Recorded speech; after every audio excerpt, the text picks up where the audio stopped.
50 కిలోలు అవ్వ ఇప్పుడు నీ బండారు తీసుకురా మొక్కం పైన అంతే ఇచ్చిన పంట బాగుంటుంది. ఏంద్రా స్వామి ఇది అనుకునేటప్పుడే ఆ సెల్లులో అమ్మ కనిపించింది.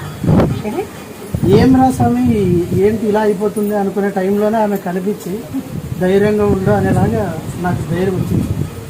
నేను వచ్చినాను ఈరోజు, ఎవరు చెప్పలేదు ఏం పంట బాగా వచ్చిందవా. నేను మొక్కం పైన వచ్చింటే నన్ను పిల్లేదు మొక్కను బండారు నా బండారు తీసుకుపోయి ప్రతి ఒక్కరు చెప్పింటావా నా బండారు ఇచ్చే దాంట్లో బండారు తీసుకుపోయి ఇస్తండి పంట రాకుంటే నన్ను అడిగండి అని.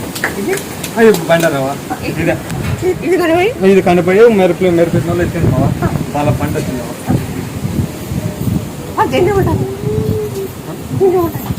నువ్వు ఉంటావు కదవా నువ్వు నిన్ను చూసేది అయిందా మషా నిన్ను చూసేది అయినావా ఆదిశక్తి నువ్వు ప్రపంచాన్ని చూస్తావు నిన్ను చూసేది అయినా నీ మొక్కుని పని జరిగిపోతున్నావా.